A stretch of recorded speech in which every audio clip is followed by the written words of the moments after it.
Hi everybody, welcome to Easy English, Jolly English. நம்ம English கிராமர்ல adverb and kinds of adverb learn பண்ணிட்டே வரோம். So today we are going to learn seventh kind of adverb. Okay, so adverb of reason. Okay, six kind of adverb already நான் உங்களுக்கு teach பண்ணியிருக்கேன். Okay, so seventh kind of adverb வந்து இன்னைக்கு நம்ம பார்க்கலாம். Okay, it's very easy. Okay, that is adverb of reason. First we will learn the meaning. Adverb of reason அப்படின்னா என்னன்னா நம்ம செய்கிற ஒரு ஆக்ஷனுக்கும் ரீசன் இருக்கும். கரெக்டா? ஓகே, இப்போ நம்ம வந்து டெய்லி சாப்பிட்றோம். ஓகேவா? எதுக்கு நம்ம சாப்பிட்றோம்? டு லிவ், டெய்லி ஹெல்த்தியாக வாழணுன்றதுக்காக நம்ம சாப்பிட்றோம். ஓகே, அப்புறம் வந்து நம்ம சமைச்சாதான் நம்ம சாப்பிட முடியும். So like that whatever we do, okay, எல்லாத்துக்குமே தேர் இஸ் அ ரீசன், காரணம் இருக்குது. ஓகேவா? அந்த காரணம் வந்து நம்ம எழுதுவோம் இல்லையா? நம்ம வந்து செய்கிற ஆக்ஷனுக்கு என்ன காரணம் நம்ம எழுதுகிறோமோ, என்ன காரணம் நம்ம சொல்கிறோமோ, அதுதான் வந்து adverb of reason. Okay, see for example, okay, ஏஞ்சலின்றது ஒரு பொண்ணு. அந்த கேர்ள் வந்து அவள் வந்து ரொம்ப சேடாக இருக்கா. ஏன் சேடாக இருக்கா அப்படின்னா அவங்க அம்மாவுக்கு வந்து உடம்பு சரியில்லை. ஸோ அவள் வந்து சேடாக இருக்கா. ஓகே, ஸோ இது வந்து ஒரு எக்ஸாம்பிள். இன்னொன்று வந்து சின்ன பையன், okay, small boy is very healthy. அவன் ரொம்ப ஹெல்த்தியாகவும் ஓகே சுறுசுறுப்பாக ஆக்டிவாக இருக்கான். Why means okay he is doing exercise and going for a walk every day. So exercise பண்ணி அவன் ஹார்ட் ஒர்க் பண்ணி இருக்கிறதுனால he is being very healthy. So புரியுதா அவன் ஏன் இப்படி இருக்கான்றத, ஏன் அந்த ஆக்ஷன் பண்ணுறாங்கன்ட்டு we are giving the reason. So that is adverb of reason. Okay, adverb of reason க்கு certain verbs நம்ம யூஸ் பண்ணணும். Okay, certain words. Okay, look at the board, we will see the examples. So, because. So னா நமக்கு தெரியும், அதனால. Because ஏனென்றால். Therefore, hence. இது எல்லாமே என்னது? அதனால. ஓகே, எனவே. ஓகே, ஏனெனில் அப்படின்னு நம்ம சொல்லுவோம்ல தமிழ், அந்த மாதிரி. In order to, அதை பண்ணுறதுக்காக. Due to, எதனால்.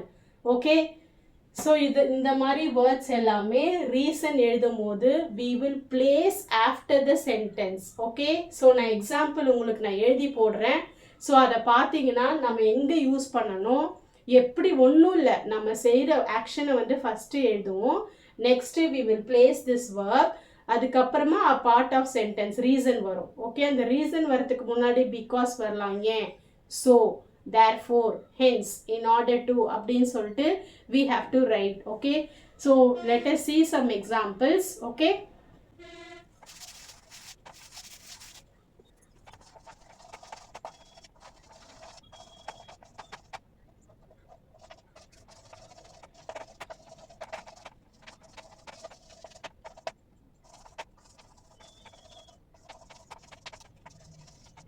okay, see the examples. First example, the match was cancelled due to rain.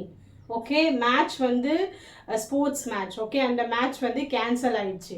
Okay, due to rain, rain நிமித்தமாக கேன்சல் ஆயிடுச்சு. சரி, இங்கே பாருங்க, நம்ம ரீசன் எழுதியிருக்கோம். ஸோ மேட்ச் வந்து ஏன் கேன்சல் ஆச்சு, இது வேர்பு. ஸோ இதுக்கான ரீசன் வந்து ஆக்ஷன் இங்கே நடக்குது. என்ன ரீசன்னால கேன்சல் ஆச்சுன்னு we are giving. So due to rain, இதுதான் வந்து adverb of reason. Okay, next நம்ம இப்படியே எழுதலாம். or we can write the match was cancelled because it is raining. மழை பெஞ்சிட்டு இருக்கு, அதனால கேன்சல் பண்ணிட்டாங்க.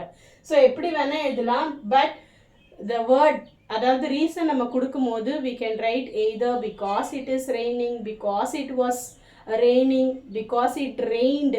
ஸோ நம்ம டென்ஸ் வந்து கரெக்டாக எழுதணும், அதுதான் முக்கியம். ஓகே, ஸோ ரெயின் நிமித்தமாக டியூ டுவும் போட்டுக்கலாம். ஓகே, ஸோ இதுவும் கரெக்டு தான். Next see the second example. Jenny failed in the exam because she didn't study. அவள் வந்து ஃபெயில் ஆயிட்டா, ஏன்னா அவள் படிக்கல.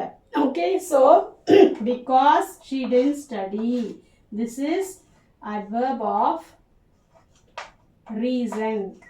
ad.rன்னு போட்டிருக்கேன், அப்படின்னா adverb of reason. Okay, understood? So இன்னும் 2 எக்ஸாம்பிள் பார்க்கலாம். ஓகே,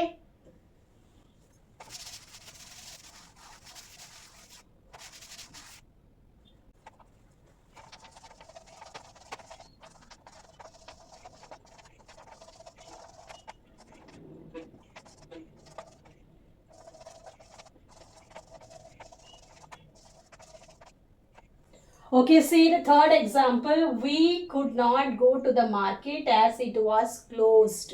Okay, so நம்ம வந்து first action மார்க்கெட்டுக்கு போல சொல்லிட்டோம், ஆக்ஷன் என்ன நடக்கல அப்படின்னு சொல்லிட்டு. Then we are giving the reason as it was closed. As it was closed அப்படின்றது adverb of reason. Okay, next see this example. Rita woke up late so she missed the bus. Okay, நான் என்ன சொன்னேன், நிறைய வாட்டி உங்களுக்கு சொல்லியிருக்கேன், adverb வந்து before வேர்பும் வரும், ஆஃப்டர் வேர்பும் வரும். ஸோ இதில் பாருங்கள், ஆஃப்டர் வந்திருக்கு, இப்போ பிஃபோர் வந்திருக்கு. Okay, so Rita woke up late. அவள் வந்து லேட்டாக எந்திரிச்சா. ஸோ அதனால தான் அவள் என்ன பண்ணிட்டா, பஸ்ஸை மிஸ் பண்ணிட்டா. So she miss the bus. Okay, so இங்கே வந்து so she miss the bus, இது வந்து adverb. ஓகே, இது adverb. புரிஞ்சுதா? ஸோ நம்ம வந்து எப்படி வேணாலும் எழுதலாம். ஸோ இதே பாருங்களேன், Rita miss the bus because she woke up late. இதை ரீசனை ஃபஸ்ட்டு போட்டுட்டு நம்ம வந்து அந்த வேர்ப் எழுதுகிறோம் இல்லையா, எதனால, பிகாஸ், ஸோ ஏன் என்றால் அப்படின்னு நம்ம போட்டோம்னா இந்த சென்டென்ஸ் வந்து கீழே வந்துடும் உல்டாவா. அவ்வளோதான், very simple. Okay, so that is the difference. Okay, we can use either hence, therefore, so, because, in order to. Okay, so இதெல்லாமே நீங்கள் எழுதலாம். ஓகேவா, டியூ டு. ஸோ இது எல்லாமே என்னது, adverb of reason. Okay, so உங்களுக்கு நல்லா புரிஞ்சிருக்கோன்னு நான் நம்புகிறேன். ஒன்றுமே இல்லை, நம்ம செய்கிற ஆக்ஷனுக்கு ரீசன் கொடுக்குறோம் இந்த மாதிரி வேர்ட்ஸ் யூஸ் பண்ணி. ஓகே, சின்ஸ், தேர்ஃபோர், அதனால் நான் அங்கே இருந்தேன். ஓகே, பிகாஸ், ஸோ இந்த மாதிரி வேர்டிங்ஸ் யூஸ் பண்ணி we will give the certain reason. Okay, sentence எழுதும் போது that will be the adverb of reason. Okay, அவ்வளோதான். இதோட கைண்ட்ஸ் ஆஃப் adverb நம்ம பார்த்துட்டோம். ஓகே, நெக்ஸ்ட் வீடியோவில் நம்ம நியூ டாபிக் லேர்ன் பண்ண போகிறோம். ஓகே, அது வரைக்கும் வெயிட் பண்ணுங்கள். ஓகே, நான் சொன்ன மாதிரியே டெய்லி நோட்ஸ் எடுங்க. Okay, you can write your own sentence. Okay, create your own sentence and see it will help you, okay, to score good marks in English. Okay, இது வந்து சின்னவங்களுக்கு மட்டும் இல்லை, பெரியவங்களுக்கும் தான். ஓகே, இங்கிலீஷ் டிஃபிகல்ட்டாக இருக்குன்னு ஃபீல் பண்ணுறவங்களாம் you can learn well. Okay, so thank you, thanks for வாட்சிங், பாய்.